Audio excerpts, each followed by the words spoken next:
Hey, yo. Welcome back to Grumpy Wizdom. This is actually the last episode of this season. And I want to thank you all for joining in, listening to the conversation week after week. It's been my joy and excitement to be on this mic and share these stories with you all. To date, I'm over 1,000 downloads and streams, and I have you all, the listeners, to thank for that, for sharing it and letting people know that it exists, for also sharing your feedback. Just today, I woke up to a text message telling me how great the podcast was, how well it was done, and what they loved about it. Then later on in the day, I got another affirmation that said, this podcast makes me happy. So that makes me happy. I thank you all for listening, and we'll be going into season 2 after the Afros and Audio Podcast Festival because a brother needs to focus up. So much work still to be done, and we're still pushing it uphill, fortunately and unfortunately. Fortunately because I'm still in the journey, and therefore so is Afros and Audio. When this conference can be done without stress, less anxiety, that's when I will say I made it. Until then, I have not arrived. We're still working very hard, and it's still stressful as hell because this world don't love us. And for those of us who love us, it's a good fight, but it's a fight nonetheless. So I digress. This has been a great experience and exercise for me to see what I can do, see if I can be consistent. There's a few brothers that will understand what I mean by this. Some of us have had this rite of passage of working overnight shifts for UPS or some other similar jobs where we had to figure out, am I actually about this life? Because if you do overnight at UPS, putting boxes in the back of a UPS truck from bags, and every once in a while they throw some bullshit in the mix just to make sure you're paying attention. So when you scan it, is it going to the right city? Is it in the right truck? Is it damaged? They'll throw those in there just to test you and see if you did it right. But beyond the test, you're in there with one other person, and you start with a Cornerstone box in the back of the truck. And the Cornerstone box is where everything else gets built onto it. And that was an interesting concept. I was living in Raleigh at the time, working at UPS at night. And I remember little remarks about, why are you working here? I was working in pharma at the time, but pharma contract had ended, so I needed to do something. And they're looking at my salary there and what I'm making at UPS. And they were all trying to treat me away because I have earning potential that was beyond that. But I'm looking at them like, bruh, I'm sitting on ass at my pharma job, like sitting on ass. I'm doing work, but this is not manual labor.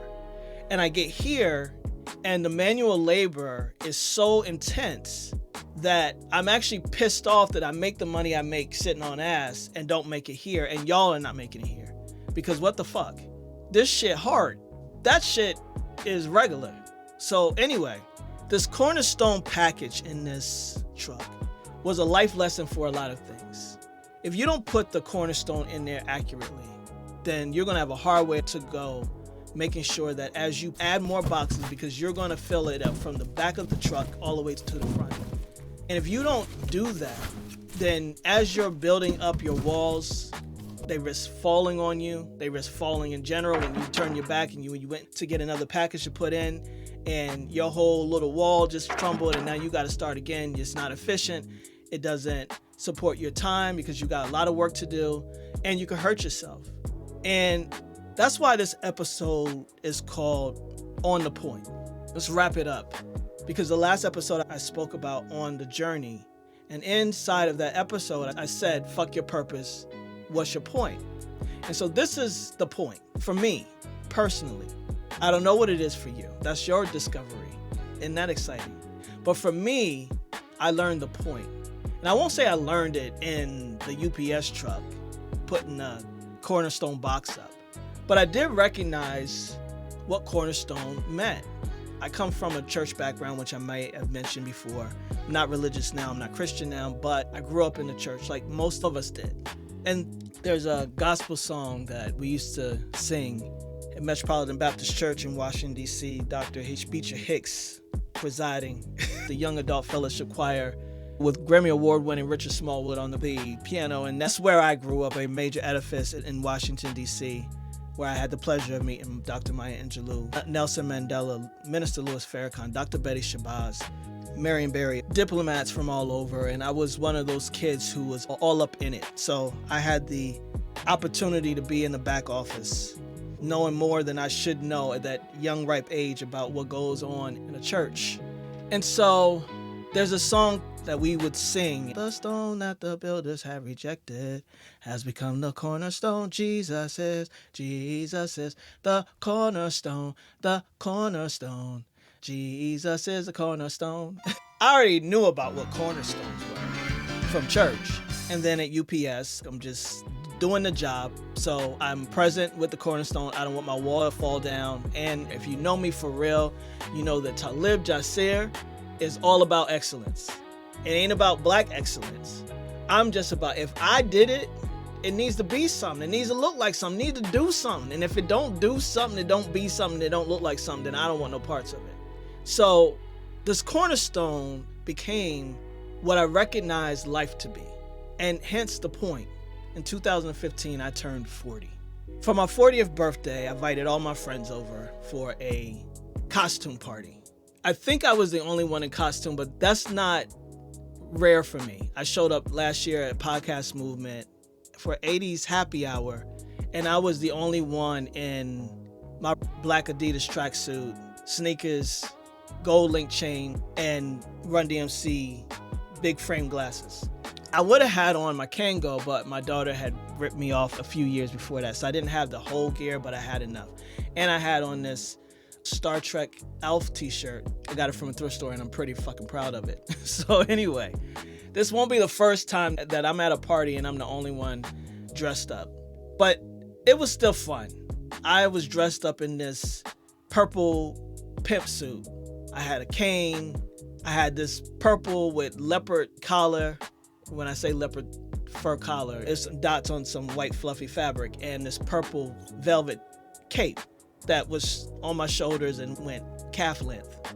Had on this vintage button up, some black hard bottoms. I was happy as hell. I was in the man cave before people came, setting up the YouTube with a playlist of Blackula and JD's Revenge. There's 2 Blackulas. If you only watched one, then you ain't missing nothing, but there's 2 Blackulas. Had some Pam Grier coffee vibes. So that was just looping one blaxploitation movie after the other. I mean, I was born in the 70s. What you want? The cooler. This is where we got the gold. The cooler is filled with Schlitz malt liquor, Colt 45. I got Wild Turkey on deck. I had some Old English in there and some Still Reserve. We was getting lit. And every time a friend rang the doorbell, I would get in front of the garage door. I'd make sure that my stance was right. Now, let me say this. I respect sex workers and their profession, and I mean that genuinely. But I've never had any desire to be an employer. So I turned this pimp costume into a Blackula costume. Like, I had the fangs also, right? Ain't nobody doing that. I'm not a pimp. So I'm really, like, ready. And every time somebody came to the door, I'm standing there with my cane in my hand, and I got to come out of character long enough to push the garage door button. So as the garage door is opening up, they're just taking it all in. I got on my slacks, my hard bottoms, and then they start seeing this purple cape. I wish somebody would have yelled out, "What is that, velvet?" But nobody did. And as it comes up, I'm there, standing in all of my glory, and they got on regular clothes. Like, come on in. Come on in. It's a good time. But as I mentioned, with this being the beginning of my 40s and 2015, how lonely I felt in a crowded room. Comedy is a mask for me. I learned early on that if I could keep people laughing, that could possibly keep me safe. And so I started to use that as a tool for protection. So I'm doing what I know to do, being fun and life of the party and smiles all around and just making sure that everyone else is having a good time. And though I'm in the moment, I still know that I'm lonely. I'm lonely with a partner. I'm lonely with a child. I'm lonely with friends. And it had nothing to do with none of them. It was still my shit. And that was my cornerstone for my 40th. was building on top of what had already been shoved into place for so many damn years. Now I'm happy to report that I've worked extremely hard to make sure that I've made these 10 years count. I've already told you what I did in order to shift my mind and change my situations and shift the narrative and become, learn, understand who I am, why I'm an active participant in everything that I dislike and hate and wish were different in my life, but I'm actively saying, give it to me. I'll take it. Yeah, that too. I don't like that shit neither. Give me that. What else I hate? Yeah, I'll take some of that too. My 40th being the cornerstone for what will eventually turn into the next decade of my life. Fate willing and the creek does rise. I used to say, God willing and the creek don't rise. And then I changed it to fate willing and the creek don't rise. And then I said it to a friend once. Shout out to Zen. And I was like, well, everything is cool. Fate willing and the creek don't rise. And he says, actually, we want the creek to rise. I'm like, what? We want the creek to rise because the creek means Creek Indians. And the Creek Indians needed to rise to kill the savage Westerners. And I was like, oh, okay. Yeah, let's get the creek to rise. So fate willing, the creek rises. I'll turn 50 October 28th, 2025. I remember maybe a few months ago, sitting right here, yelling out loud in distress and frustration, I don't want to go into the next decade the same. Whatever is out there, understand me. I don't want to go into the next decade the same. The point is to go different, lighter, lessons learned, station in life elevated. And in this moment, I can honestly tell you that mentally and emotionally, I won't go into the 50s the same. In 3 short damn months, not only will the 7th annual conference occur, October 16th through the 19th, but I'll be turning 50. Lucky number 7, big age 50. I've worked hard, y'all. I have worked hard to even be able to say I've worked hard, because a year ago, I still wouldn't have acknowledged it. I ain't done shit in my life ever. In my mind, I have been robbing myself of every accomplishment. And that's a part of ADHD, diminishing accomplishments. It's not all me, it is all me, but it's not all just me being a drama king, right? Melodramatic. I am, again, Scorpio, so that drama is there. My all or nothing is there. And so because I didn't have this result, then I have nothing. And my daughter said to me after the 5th year, when she was saying, congratulations, you did it again. And I'm like, I guess. And she was like, I knew you was going to do that. I'm like, do what, bro?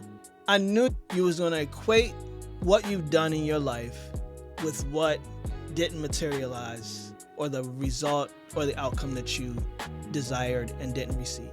I knew you was going to do that. And she said to me with tears in her voice, I could hear them. She said, I wish you knew what I know. I wish you knew what people think of you.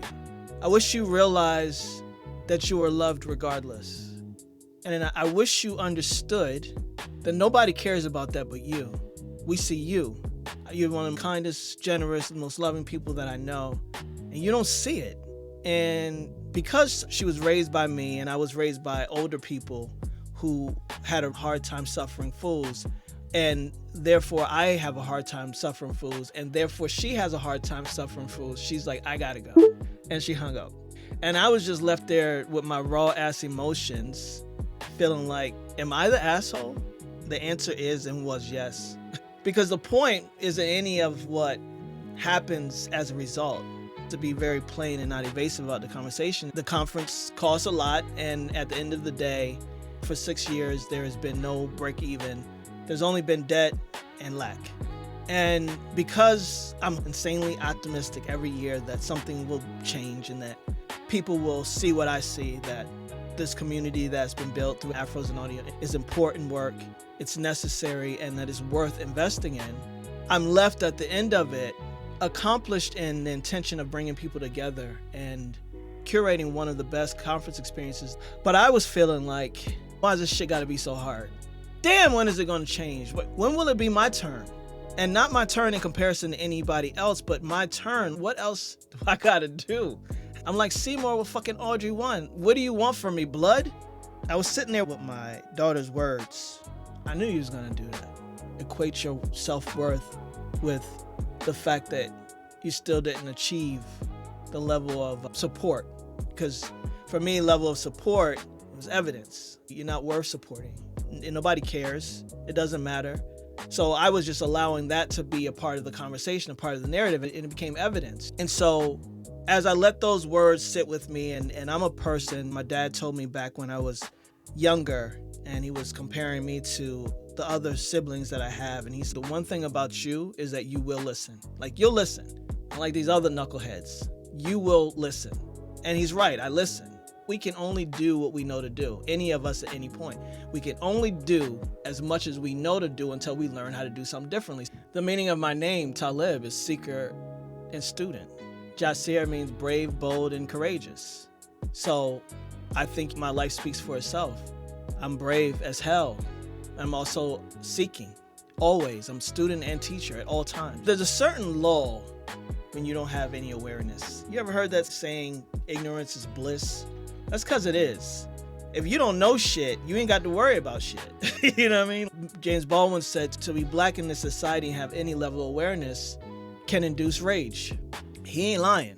And so there's a certain false sense of everything is good when you don't have no awareness. So up until the 40s, I was chilling. I was really chilling. I worked. I was a little upset that I was there and not doing creative work, but I was cool. Like, I was doing what was meant to be done. Everything is all right with the world. Bills are getting paid. I'm limiting myself into my box. And sometimes we have to realize when we're the box and not anything else, that you could start thinking about as a box. When they say think outside the box, sometimes the box is actually you. I saw this movie once called The King of Boys. If you haven't seen it, it's a great movie, and I think there's a series that they put out afterwards. It's a Nollywood film, and there's this upfront scene that caught my ear, and it was a bunch of fellas hanging around each other. One of the men in his crew was the son of the main character. He's chilling. He's living in an estate. He's got everything he needs. He's got the cars. He's got the women. He's got the bread. He ain't worried about nothing. But his crew, they're talking about their grind and their hustle for their come up. And they ask him, bro, what you getting into? And he was like, I don't really know. I'm chilling. And one of the homies said, I guess when not having any problems is the problem. And I was like, what? Say that again? When not having any problems is the fucking problem. You chilling, or at least you think you chilling, and that's your problem. There's so much life to live and exist, and I'm not talking about hustling and grinding. Fuck that. That's all a part of this machine that we're in. I'm talking about exploration and discovery and adventure and understanding that as long as you have life, then you want the creek to rise. You want to do what you came here to do. You want to take what's yours. Become a liberated creator of your own life. Plug to the book. I thought that was prolific as hell because sometimes, even when we have everything we need, we go into cruise control. I'm very guilty of it myself. And so what shook me up about that was, wow, okay. I was clear that things that I do that looks like 100% to the outside world is really at a 45 and 50%. And the only person that actually knows that is me. Because sometimes I wonder, what would it have looked like if you actually gave 80 to 100% of yourself to this? What could have happened then? You don't know because you didn't do it. But let's try it on. And this and last year has been me operating fully at 80, 100%. Really wanting to see and stretch myself even further. I told you, I'm a brave dude. Like, I'm willing and I'm with it. Malcolm X is quoted as saying, if you're not ready to die for it, put the word freedom out of your vocabulary. If you ain't willing to go all the way for whatever your liberation looks like, don't even say it. Don't utter the word. Because freedom is everything. And sometimes when you think you have a false sense of freedom, that's the problem. And so the point of Grumpy Wisdom, the point of Afros and Audio, is to examine, explore, and discover the life that is your possibility. I get feedback from some of the things that I say as a life coach, where people are just like, nah, that's not it. I've tried. It shit ain't working. You got anything else? And I'm like, bro, I've been doing Afros and Audio for 6 years, almost 7, and I get it. But picture me folding. picture me quitting. Every year I get better and learn how to navigate that sidewalk a little bit better because I found the cracks and I maneuver different. I navigate differently. I want us all to know what's happening in the world because it matters. People matter. It's all a part of it. But I had to learn a long time ago that my footprint is mine. And that while I could be in great despair because I feel it, like I don't watch the news, I make myself be aware of things despite every reluctance in my being to know it because it hurts my heart through and through. There was a time where I was suffering great depression because of it. One of my homies, shout out to big bro Troy, when I told him, I was like, listen, man, I'm losing it because look at what's happening here and look at what's happening there. And I want to be everywhere to support everybody and I can't. And it's fucking me up. He said, you can only focus on your own footprint. There's nothing more you can do but see who you can be in this world, in this life, and do the best that you can do with everyone and everything that you commit yourself to. Okay, I can do that. One individual can create extraordinary results. That's true. If you look at anyone that you admire and you say, wow, all they had was the same thing that you have access to, which is choose to take that action, choose to be brave, choose to be courageous, choose to jump off that cliff. My mother used to say something to me as a kid when I would get in trouble, and every once in a while it would get to a point where I felt like I wanted to buck up because the fuck. And she would say, you feel froggy? Leap. And in my mind, I genuinely feel froggy, but I know better than to leap, and so I won't leap. But let the record show that I absolutely feel froggy. And now, anytime I feel froggy, I can leap. There's nobody stopping me. There's nobody checking me. There's nobody saying, Talib, I know you want to leap off that cliff. I'm going to advise you strongly not to do it. And I'm going to be like, Geronimo, I'm out. Gone. I'm gone. This is going to be on my terms or it ain't going to be nothing. And that's how I want all of us to exist. Because for most of us to live in this experience, the opportunity to have adventure early on just wasn't there. We were surviving. We were going from point A to point B, but we weren't going down ski cliffs at 4 years old. We wasn't flying in them damn wingsuits off of mountains with a GoPro. We weren't hiking in nature, the things that I do now. Shout out to Camping to Connect, Manny and Los and David and Andy and Omari and JD and all my brothers who we go out and we camp as men, but we also take out young men from New York and Colorado, and we take them out to the woods and we show them a sense of adventure. And first night where we got a night hike, they all grumbling and pissed off and this is dangerous, what the hell we doing, because they scared. Let's go there. And then they look up in the sky, especially our New York kids, and they've never seen stars like this before in their lives. And then by the end of the weekend, some of them are bawling, crying because they're so grateful that they had this experience where they didn't have to take care of somebody else or navigate the streets or hop the train or be around adults that were like, no, stop, shut up, you can't. This is adventure now, and you get to have that. I encourage you to do that if you have the capacity to do it, and even if you think you don't, find it. Go to your waterfront, sit in nature and do a forest bath. Like, it's possible, even if you don't have the greatest mobility or an opportunity to go and jump off a cliff in a wingsuit, which I wouldn't do if I had the opportunity. But maybe I would if I was brought up in that. But I digress. This opportunity that we have, the point of life is to experience it head on. Like your life depends on it, because guess what? It does.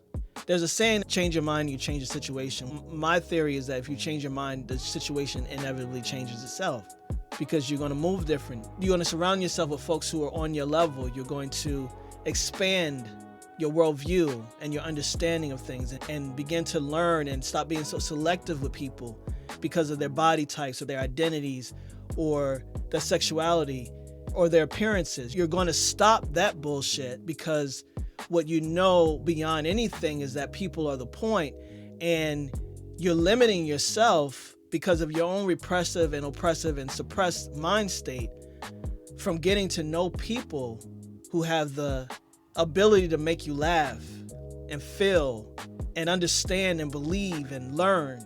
Once you really are ready to adventure, this world and break free from this tunnel that we call society and these constructs and these socializations, you'll get it, but you got to be willing to go and get it. You got to be willing to find your point. And for me, as I alluded to in the last episode, the point is fulfillment, not the purpose that I may or may not ever find. And once I find it, then what? I'm done? Are you complete then? Not if you're still living. So the point for me is fulfillment. The point is, what do I do in this day that makes me feel like I did something? Anything. There was a stone that I pulled from my backyard when I lived in Jersey City, and it was long enough for me to write on it. I got it around 2016, 2017, when I already written my first book, but knowing that I threw it out there and then I came back behind the curtain, I put on the rock on one side, do something, and on the other side, anything. Do something, any damn thing. I don't care what it is, but I need you to do something, anything towards the goal. Kaizen, a little bit at a time, better and better each day. What does it look like? Body, mental, social circle, opportunities, seize in the moment. What does it look like to do something, anything towards fulfillment, peace, love, courage? That's the point. And when I was in IPEC, we were gifted this green stone. I think it's man-made, but on one side it's etched solution, and on the other side is problem. Meaning that for every problem, there's a solution. I'm going to let you in on something right now as I let you all go before I come back in my next decade, because quite possibly the second season of Grumpy Wizdom will happen after my birthday. And one thing to know about me is that I'm a gamer, video games specifically. I should be in an addiction group circle for gamers, but I'm not, because I'm not ready to quit. So until I'm ready to go cold turkey, then y'all can miss me with whatever y'all talking about. So I play all the games. I've played every game since Atari, Pitfall, the PC game, Prince of Persia. Every GTA there is, I've played them more than once through. I probably played San Andreas 10 to 12 times until I finally gave that game disc up to my homie, Stuart Square Holly of Turnaround Podcast. I finally gave that disc over to his brother one year. Just please take it from me, because if not, then I will play this 15 more times. But GTA helped me get through a breakup. I didn't give a shit about nothing else. All I cared about was GTA, sun up to sundown. I'm not calling out of desperation. I'm not accepting no phone calls out of desperation.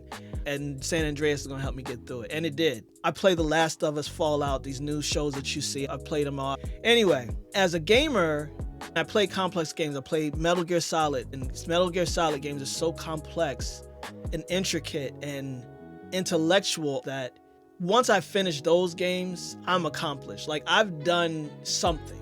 I've done nothing but sit here and couch rot with a controller in my hand, but I've accomplished something of great challenge.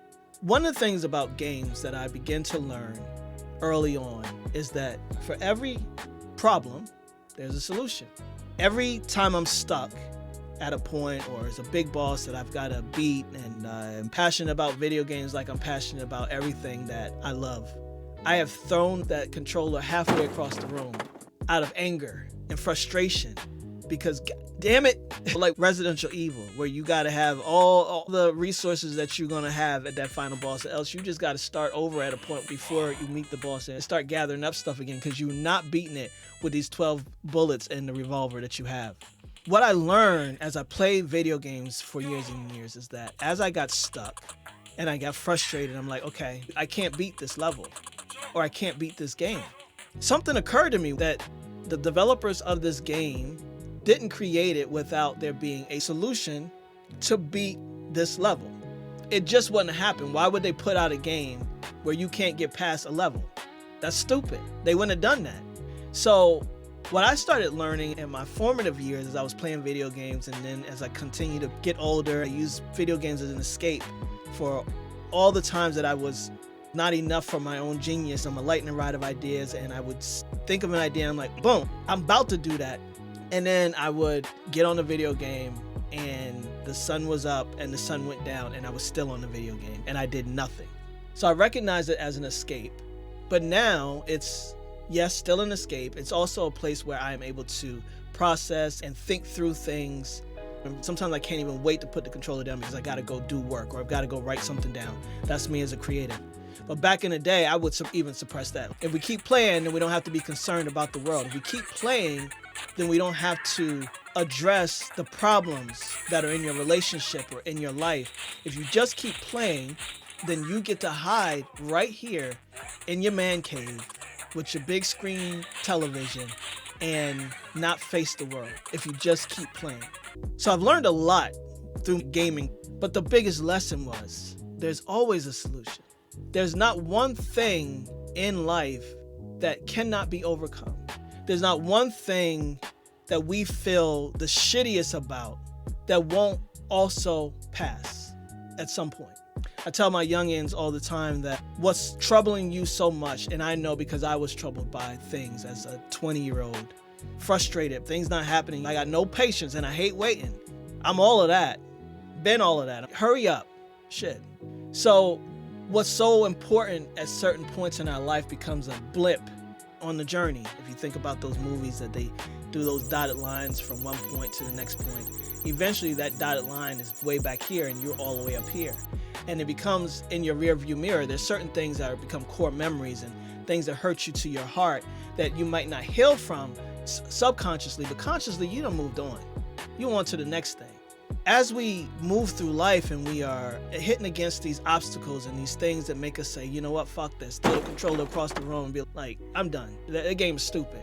And we go and we pick it back up because we're addicted. I say all that to say that as a gamer, I've learned that there's a solution to any and every level that we presume can't be beat. And the point is to keep exploring. You might not be able to beat that level right in front of you, but there's all this open world that's been built around you that you can go and dip off at. I love open worlds because when I'm not in the main mission, I can do all these side quests. And if we think about life and most of the things we do, like Afros and audio is a side quest. It really is. It's a major aspect of my life right now, but it's a side quest. And I recognize it as a side quest. I recognize my books and my poetry and Grumpy Wizdom as a side quest. The main story is me. The main story is you. Everyone else in this open world, your allies, your companions, whatever they say, their actions, the things that you choose to do with them or don't, it all counts towards the end game. But the main story is me, is you. For those of you who play video games, whether it's PC, Xbox, PlayStation, Switch, you'll see the percentage of how far you've gotten in the game. And there's only a few games that I've played to 100%, which means I've done all side quests, I've gotten all the booty. Booty mean bounty, for those of you who don't know. I've beat all the main story missions, and the credits have rolled. I've only gone to 100% with a few of them, because completely beating the game isn't really the point. The point was the main story. The side quests are going to come and they're going to go. They're temporary. Nothing lasts forever. Everything is impermanent. And of course, if you're anything like me, you're not playing the game to lose. And you really don't want to just play the game to get by either, because that presents an option for losing. And if you're just getting by and skating by, there's always contenders around you. And it's not about that, but track with me here. And then there's playing the game to win. And the point, as I conclude this episode in the season of Grumpy Wizdom, is to play this game equals life, to win. Whatever your measurement of winning is, go for gold. What else is there to do? But leap when you feel froggy, pick that controller up again when you know there's a way to beat it, you just haven't figured it out yet, and be willing to fight. And fighting doesn't always have to mean a bad thing. Love is a battle, love is a war, love is a growing up. It just means that you're in the fight. You're courageous, you're persistent. You don't take no from people who don't have the power to tell you yes. I'll say that again. You don't take no's from people who don't even have the power to say yes. You realize that what your aunties told you back in the day, that what people think of you ain't none of your damn business. You play the game with the point in mind. And the point, my friends, is to win. I hope you've enjoyed this first season. I'll be honest with you, I have. I've enjoyed telling you all stories and sharing a bit more of my life. For those of you who knew me already, for those of you who don't know me from a can of damn paint, I hope I've giving you some insight, deconstructed what it means to be a leader and a founder and a public figure. Because just because you see what you see doesn't mean a damn thing until you have a full understanding about what it takes to be here now, every day. Show up for yourself and others every day. Commit to peace above and beyond any and everything. Expand your mind, expand your life. I'm here if you want to work with me. I'm still an active coach. I love working with people. I love shifting people's minds. It's what I do. It's what I'm great at. It's my superpower. Afros and audio, we're here to stay. I don't give up easily. And I know that I can beat this level too. And despite all the things that I tried to make it about and pretend that I wasn't, mama, I made it. Not fully, but to be able to still exist in this seat and share my words and my thoughts and my stories when there were times that I didn't know if I could beat a life level that had wore me the fuck out. It matters, it counts. And give thanks that I finally recognized that. And give thanks if you're already there. And give thanks for the knowledge that if you just keep choosing life and you play it to win, that you will eventually get there as well. Do me a favor, if you've enjoyed Grumpy Wizdom in this season, please, I implore you to leave a comment, rate, review it on any of the streaming platforms that you listen to. This request is all about data, and it supports me as a creator. It also supports the work that I'm doing. It matters towards my end game. That's my request. I ask that you all take the time to leave a review, leave a comment for this podcast. Once again, thank you for listening to Grumpy Wizdom, and until next season, peace. Hey, yo, if this episode sparks something in you, don't keep it to yourself. Follow or subscribe, rate the show, drop a review, and pass it on. Want to see the episode videos? Become a member of the Grumpy Wizdom Inner Circle on Patreon to unlock exclusive content, early access, and a fresh scene every 3 episodes. Join now at patreon.com/grumpywisdom. To explore more of my creative work or connect professionally, head to talibjasir.com. And podcast fam, if you create, produce, or move in audio, don't miss the 7th annual Afros and Audio Podcast Festival, October 16th to the 19th in Baltimore. Details at afrosandaudio.com. All links are in the show notes. Thank you for listening. Let's ride.